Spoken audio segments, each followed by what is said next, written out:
At 6, Hurricane Milton is closing in on Florida. Millions are told to prepare for catastrophic impact. In the last few minutes, President Biden has addressed the nation. Winds will be fierce at well over 100 miles per hour, with storm surges reaching up to 15 feet, and up to 18 inches of rain. It's looking like the storm of the century. Florida's West Coast cities are turned into ghost towns as millions move away from the coast with huge storm surges expected.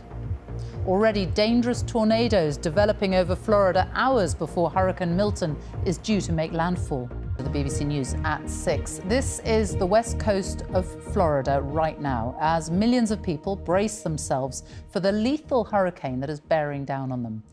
The Category 4 storm, with sustained winds of 155 miles an hour, is still about 12 hours away.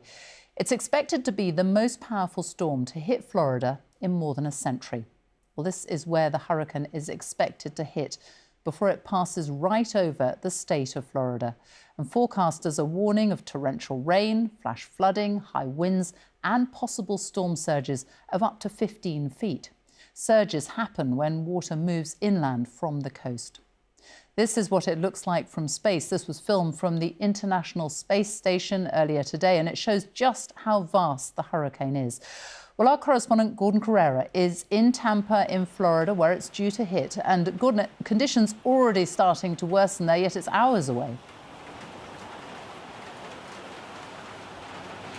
That's right, Sophie. We are about 12 hours or so from Milton making landfall here on the Florida coast. But the wind and the rain has been getting noticeably more intense in the last few hours. And everyone who's still here in the city knows there's more to come overnight when Milton finally hits. President Biden has described it as possibly the storm of the century. And here in Tampa, this has been a city which has been preparing for the worst.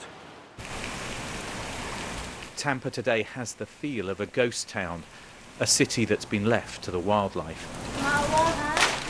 The few people who are still out are mainly here because they're taking desperate steps to protect what they can. Like Fatum, who kept her shop open so people could get last-minute supplies, but is now boarding it up.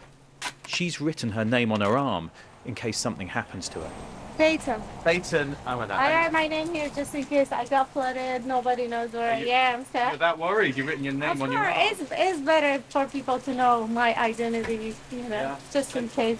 So you don't know. Yeah. This is the worst one. It's gonna come. So hopefully everybody's safe. Yeah. Hopefully it's not bad. Just electric and that's it. Okay. Yeah, losing power is not a big deal. Yeah. Losing lives that's what matters. Yeah.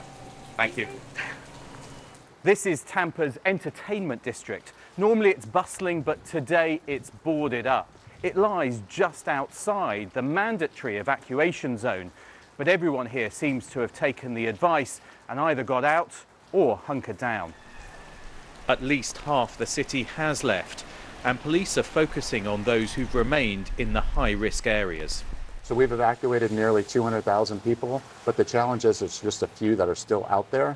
And our officers are going door to door to try to convince those people to actually evacuate. Some are reluctant, but our goal is to save lives here, and the more people we can get evacuated, the more lives we can save.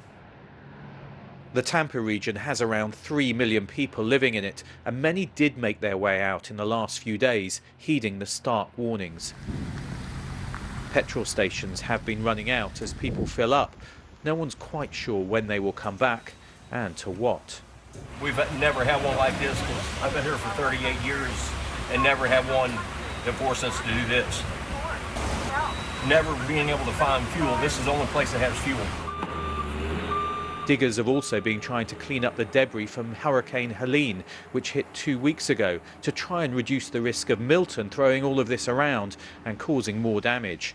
But time has now run out. You need to prepare for catastrophic impacts. This is going to be a serious storm, one that could forever change communities that are still recovering from Helene. I know it's really tough, leaving behind your home, your belongings, everything you own. But I urge everyone in Hurricane Milton's path to follow all safety instructions as we head to the next 24 hours. It's literally a matter of life and death. But now, with the storm just hours away from landfall, it's a question of waiting and bracing for impact. Gordon Carrera, BBC News, Tampa. So why is this hurricane so powerful, and why is Florida being hit by the second hurricane in just 2 weeks? Our climate editor, Justin Rolat, is here to explain. Justin. Thanks, Sophie. Well, hurricanes are tropical cyclones that form around the coasts of North America. Just look at the scale of Hurricane Milton. Now, the exact causes of individual storms are complex, but hurricanes only form above warm water, generally at least 27 degrees Celsius. The heat and moisture from the sea is the fuel that allows them to develop and gives them the energy to keep on spinning. Now, the number of hurricanes has not increased over the past century, and scientists don't expect it to do so as our climate warms. However, they say it is likely tropical cyclones are getting more intense, with more of them reaching Category 3 or above. We are also seeing a likely increase in how quickly some cyclones intensify. Both Hurricane Helene 2 weeks ago and Hurricane Milton grew stronger very quickly. Scientists say that's because climate change is warming the world's oceans, meaning storms can pick up more energy and therefore have higher wind speeds. Warmer air also holds more moisture, leading to more intense rainfall. Sea temperatures in the Gulf of Mexico have been significantly higher than normal this summer, around 2 degrees Celsius above average. And a report published today found these unusually high sea temperatures were made between 200 and 500 times more likely by climate change. Look at this, the predicted storm surge, that rush of seawater associated with low-pressure storms. It is happening on top of already higher sea levels. And now that surge could be as high as 15 feet, 4.5 metres. But while thousands flee the hurricane, these guys are flying into the storm, literally. Staff from the National Oceanic and Atmospheric Administration yesterday collecting vital data from Milton to help keep millions safe. I do not envy them. Sophie. Don't either. Justin, thank you. Well, it is, as we've been hearing, a once-in-a-century storm, and Alex is here to help us understand it. Why, Alex? Explain, why is this hurricane going to be so very deadly? Well, Mary, Hurricane Milton is barreling towards Florida, with residents told this is the 11th hour to evacuate. It's currently set to make landfall in Tampa, Florida at 6 a.m. our time on Thursday, and will move across the state, hitting Orlando at around 12 hours later, 6 p.m. our time. Hurricane Milton has been described as the biggest storm to hit the state for over a century. But why is this storm so intense? Well, as storm clouds organise into a hurricane, they pull energy from heat in surface waters. The warmer the water, the more fuel for the hurricane.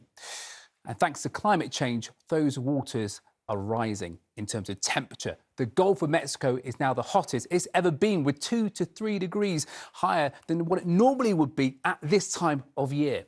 And that excess heat is turbocharging Hurricane Milton with sustained wind speeds of around 145 miles per hour.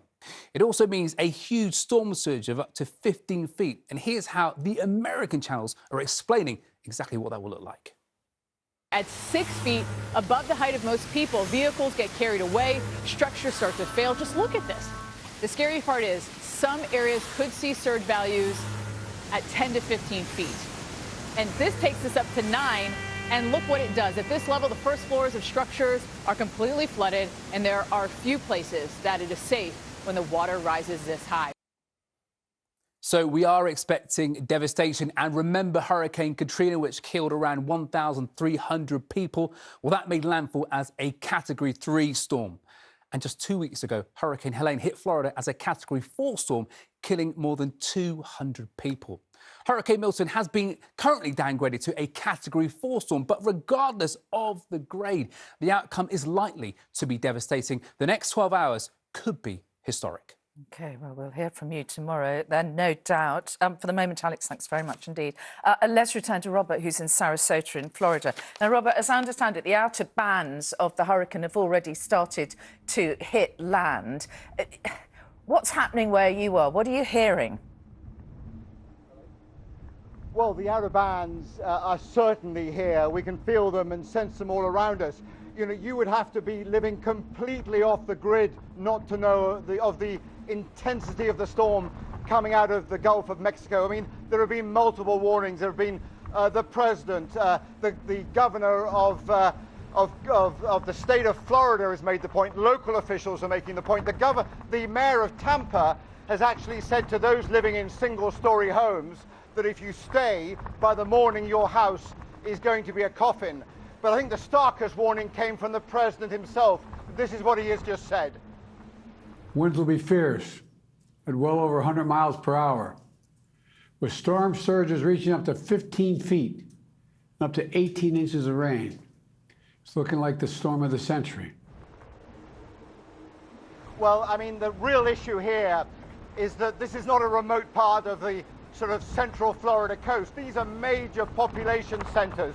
We've got, obviously, Tampa and St. Petersburg, but we've got the city here of Sarasota and Fort Myers as well. So, you know, the warning now is that if you haven't evacuated, it is too late. And the instruction is to go to your nearest shelter and hunker down. As always with these storms, you know, the major issue is this kind of combination of high winds, but also a storm surge. And already in South Florida, we're beginning to see tornadoes being spawned. That is a product of some of these outer bands that are coming in at this moment. So, you know, it is, as we say, the perfect storm. There are tornadoes in the south, the wind is growing, and of course this storm surge could be the most dangerous element of all along this central western coast of Florida.